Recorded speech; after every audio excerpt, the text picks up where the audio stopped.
Hello everyone, कैसे हैं आप सब लोग। अभी भारत सरकार ने फूड सिक्योरिटी एक्ट 2013 में अमेंडमेंट का ड्राफ्ट तैयार किया है और उसे आम पब्लिक से कमेंट के लिए उसे अपलोड कर दिया गया है। आज के इस वीडियो में हम लोग जानेंगे फूड सिक्योरिटी एक्ट 2013 के बारे में, साथ में इसमें क्या अमेंडमेंट बीच में किए गए हैं और अभी जो नया अमेंडमेंट का ड्राफ्ट सरकार लेकर के आई है उसके बारे में हम लोग जानेंगे। तो चलिए सबसे पहले जानते हैं फूड सिक्योरिटी एक्ट के बारे में। विश्व भर के कई सारे देशों में फूड सिक्योरिटी को एक ह्यूमन राइट के तौर पर देखा जाता है। भारत में फूड सिक्योरिटी एज सच कोई एक्सप्लिसिट फंडामेंटल राइट तो नहीं है, लेकिन इसे आर्टिकल 21 के अंदर में इम्प्लिसिट देखा जाता है। आर्टिकल 21 क्या कहता है? The fundamental right to life. इसको इंटरप्रेट किया जा सकता है to include right to live with human dignity, which may include the right to food and other basic necessities।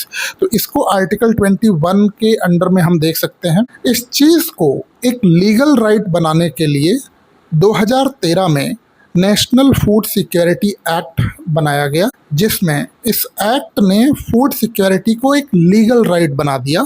साथ में इस एक्ट के थ्रू ये मैंडेट कर दिया कि 75% तक रूरल पॉपुलेशन एंड 50% तक अर्बन पॉपुलेशन को इस फूड सिक्योरिटी एक्ट के अंदर में सब्सिडाइज्ड फूड ग्रेन्स मिलेंगे। इस एक्ट के अंदर दो कैटेगरीज बनाई गई। पहली कैटेगरी बनाई गई अंत्योदय अन्न योजना की, जिसमें अंत्योदय कार्ड बनाए गए, जिसके अंदर शुरुआत में 25 किलोग्राम, हालांकि जब इस एक्ट को बनाया गया था तो 35 किलोग्राम का फूड ग्रेन्स टोटल ये सब्सिडाइज्ड प्राइस पर अंत्योदय परिवारों को मिलता था। दूसरी कैटेगरी बनाई गई प्रायोरिटी हाउस होल्ड की, जिसमें बीपीएल और एपीएल कार्ड दिए गए, जिसमें बीपीएल कार्ड धारकों के लिए, प्रायोरिटी हाउस होल्ड्स के लिए 5 किलोग्राम पर person per month food grains देने का इसमें प्रावधान किया गया। शुरुआत में जब इस एक्ट को बनाया गया था 2013 में, तो फूड ग्रेन्स का प्राइस जो डिसाइड किया गया था 3 रुपये, 2 रुपये और 1 रुपये के हिसाब से, जिसमें 3 रुपये चावल का, 2 रुपये गेहूं का और 1 रुपये जो मोटे अनाज होते थे जैसे मक्का और बाकी के जो अनाज थे उनके लिए 1 रुपये का प्राइस डिसाइड किया गया। इसको शुरुआत में 3 साल के लिए बनाया गया था इस प्राइस को, लेकिन हर 3 साल के बाद सेम प्राइस को सन 2019 तक लगातार कंटिन्यू करके रखा गया। और उसके बाद जब कोरोना आया 2020 में, उस समय भारत सरकार ने इस प्राइस को पूरी तरीके से ख़त्म कर दिया और इसको फ्री, मुफ्त में लोगों को बांटना शुरू कर दिया। और तब से लेकर के अब तक, चाहे वो अंत्योदय अन्न योजना हो या फिर वो प्रायोरिटी हाउस होल्ड हो, लोगों को फ्री ऑफ कॉस्ट ये अनाज दिए जा रहे हैं। ये तो बात हो गई एनएफएसए मतलब नेशनल फूड सिक्योरिटी एक्ट 2013 की। अभी जो नया ड्राफ्ट आया है 2026 का अमेंडमेंट का, उसमें आखिर ऐसा क्या लिखा है जिससे लोग काफ़ी ज़्यादा नाराज़ हैं। जैसे प्रायोरिटी हाउस होल्ड के लिए 5 किलोग्राम पर पर्सन का प्रावधान है, मतलब घर में जितने मेंबर्स हैं उसके हिसाब से 5 किलोग्राम का फूड ग्रेन मिलता है। लेकिन जब यही बात अंत्योदय अन्न योजना के लिए आती है, जिन लोगों के पास AAY यानी अंत्योदय कार्ड हैं, उनको इस बात से कोई फ़र्क नहीं पड़ता है कि उनके घर में कितने सदस्य हैं, उनको 35 किलो का राशन मिलता ही मिलता है। घर में अगर सिर्फ एक सदस्य है तो भी, और घर में अगर 5 से ऊपर सदस्य हैं तो भी उनको 35 किलो का ही राशन मिलता है। इस नए ड्राफ्ट बिल में ये कहा जा रहा है कि इससे इक्विटी मेंटेन नहीं हो पा रही है, इससे उन लोगों का नुकसान हो रहा है जिनके घर में ज़्यादा सदस्य हैं और उन लोगों के लिए ये अनफेयर एडवांटेज मिल रहा है उनको। इसलिए भारत सरकार ये कह रही है कि हम लोग 7 किलोग्राम पर पर्सन का प्रावधान इसमें भी करेंगे ठीक उसी प्रकार से जैसे प्रायोरिटी हाउस होल्ड कार्ड धारकों को 5 किलोग्राम पर पर्सन मिलता है। लेकिन क्या ये फ़ायदेमंद है या इसके नुकसान ज़्यादा हैं, फ़ायदे कम हैं? तो चलिए एक एक करके समझते हैं। आज इस टॉपिक को कवर करने के लिए इंडियन एक्सप्रेस में एक आर्टिकल भी था। मैं उस आर्टिकल के माध्यम से आपको इस बात को समझाने का प्रयास करूंगा। साथ में मेरे अपने पर्सनल एक्सपीरियंस को भी मैं इसमें इंक्लूड करूंगा। सबसे पहले हमें ये समझना होगा कि किन लोगों के पास अंत्योदय अन्न योजना के कार्ड हैं।